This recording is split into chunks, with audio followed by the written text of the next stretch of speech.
Round number 2 here on Beyond the Cage, brought to you by our good friends at intimidationclothing.com. Inside of round number 2, presented by our friends at MMAinsider.net. We have a very special guest joining us here. He will be making his professional MMA debut coming up next Friday, July the 26th, in the Flyweight division. He is Aaron Trujilo. Aaron, thanks for joining us here on Beyond the Cage. Yeah, good to be here.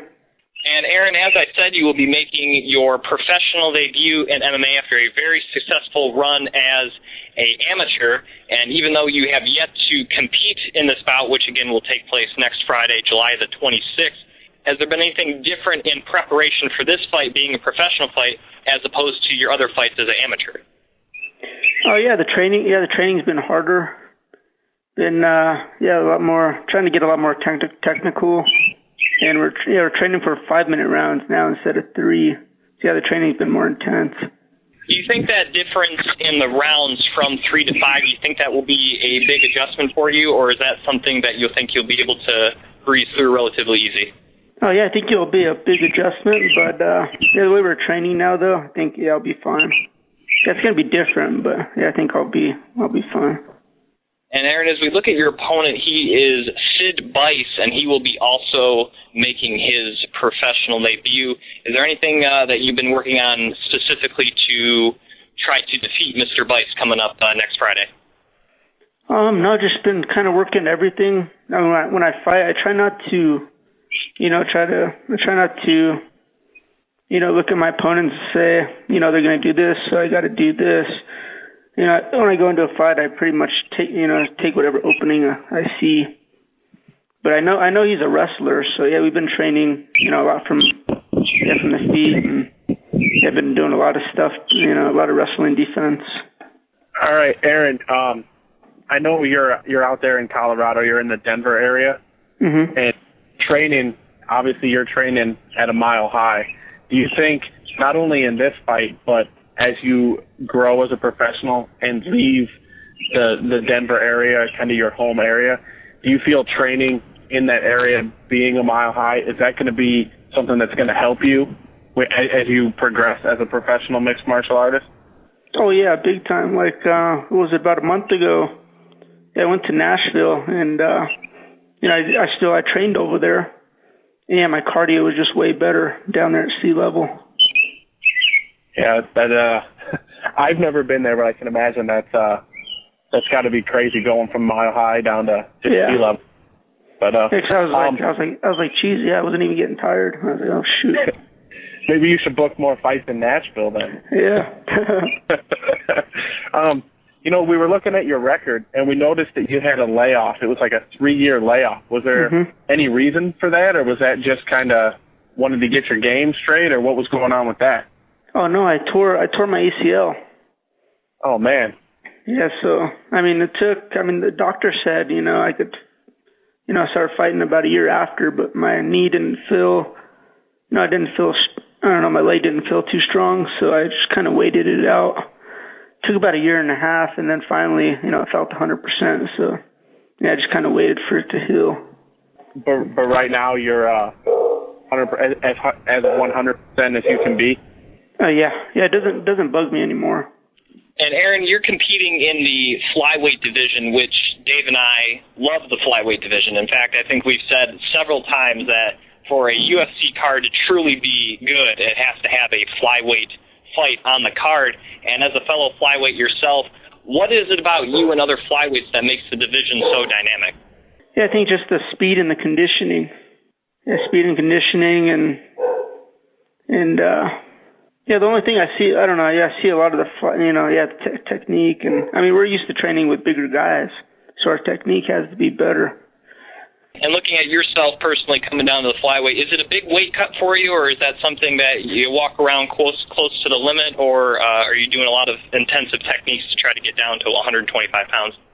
Oh no, I walk around like 130, so I don't really have to cut much weight. Just pretty much skip a meal and. Yeah. I frown upon skipping meals. I think that nobody should skip a meal. But no, hey, is this our friends at Vigilante MMA, they have your walkout T-shirt. So now that you're a professional, is this the first time you ever had a walkout T-shirt? Yeah, this is the first time. Cool. Just so everybody knows, they can go Vigilante MMA. They've got their store up, and you can get Aaron's walkout T-shirt. And if you order it before Friday, you'll actually get it before he fights. So, hit up VigilanteMMA.com. And actually, fun fact, you'll get it before Aaron even gets it. No, I don't know. No. And Aaron, as I spoke on earlier, we're big fans of the flyweight division, and we think the flyweight division is arguably the best in the sport. And just looking at some of the guys in the UFC or any other organization, is there any flyweight to you that stands out and a guy that you try to model yourself after? I like watching Mighty Mouse. I like watching him, but I don't know. I kind of watch. I mean, I don't watch I watch all the weight divisions, but Mighty Mouse, Benavidez. Yeah, I like watching them. And looking at some of the other guys that aren't flyweights, is there any other fighters that you're particular fans of that you really like to follow their career, whether it be in the UFC or Bellator or any other big organization? Oh yeah, I like Wanderlei Silva.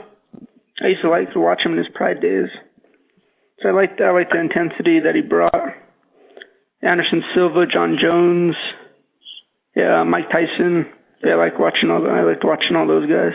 We'll get all those fight questions are gone. We'll get you some more, maybe make you laugh or cry or something in these next ones. You're out there in Colorado. Are you a big Colorado sports fan? Broncos, Nuggets, all that kind of stuff? No, not really. Pretty much the only thing I like to watch is fighting sports, MMA, boxing, kickboxing. I don't know. I'm not too big on those kind of sports. I mean, I like watching soccer. I used to play. Is there a soccer team out in Denver? Yeah, we got the Colorado Rapids. The Rapids, cool. Yeah. I'm in Chicago. We got the I don't know. Chicago Fire. Dumb. The Fire, yes, the Chicago Fire. Is there anybody, if you could fight anybody in combat sports, regardless of weight class or time period, who would you want to fight to test yourself against? Oh, I don't know. Yeah. Little Mike Tyson, good question. I don't know, I don't really. Yeah, I don't know. I think I fight the best when I just go out there and have fun and trying to compete. I go out there, I try to be the best I could be, and trying to be better than someone else. I think that when I do that, that's when I fight at my best.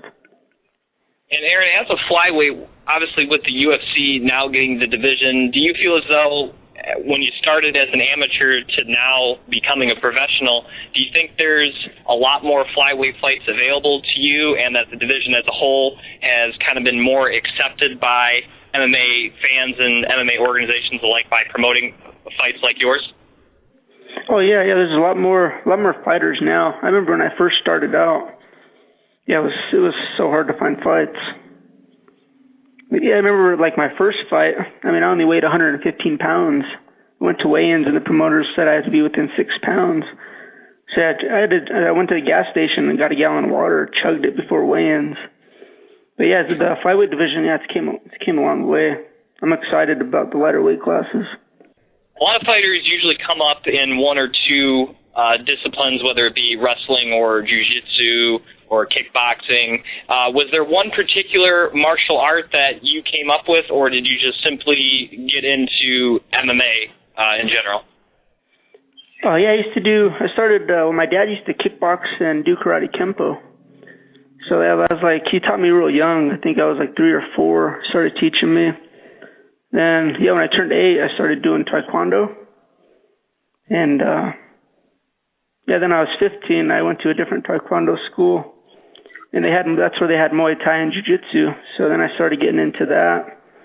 And one of the guys that was my teachers, Brad Gum, he used to fight in the UFC.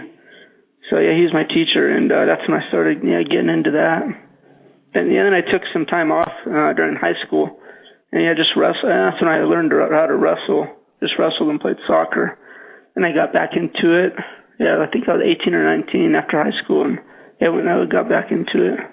In any of those disciplines, Aaron, do you have any like belts or anything, like black belt or blue belt, yellow belt, any of those belts for those different martial arts? I have 2 black belts. I have a black belt in Taekwondo and Bushido. Speaking of your training, are you training at Zingano, with Team Zingano right now? Mm-hmm. How's that? Obviously, Mauricio Zingano's, he's a great jiu-jitsu practitioner, but how's training going there every day? Oh yeah, it's going really good. I'm learning a lot over there. Especially, I think my ground game is what I needed to work on the most. Yeah, I'm learning a ton over there. Yeah, I like it over there. It's a good team, It's not like a regular team. We're all like family over there. So I really enjoy it over there. I enjoy it over there. I follow Team Zingano and Cat Zingano on Facebook, and it seems like when they post pictures, it does, like you said, it does seem like it's more of a family than a team. It just, they post pictures when you guys are at the, I think there was one where they were at the beach surfing. There was, just everything they do, it seems like it's not just, hey, look at us doing this. It's, hey, look at all of our whole family together. So it's kind of cool. Yeah. Once again, he is Aaron Trujilo. You can follow him on Twitter at Aaron Trujilo, but the O is actually a 0. And Aaron, thanks for coming on the show. We really appreciate it, and good luck in your fight against Sid Bice next Friday in Colorado. Yeah, thanks a lot. Good luck, Aaron. All right, thanks. I'll see you guys. Once again, that was up-and-coming flyweight prospect Aaron Trujilo right here on Beyond the Cage, presented by Intimidation Clothing.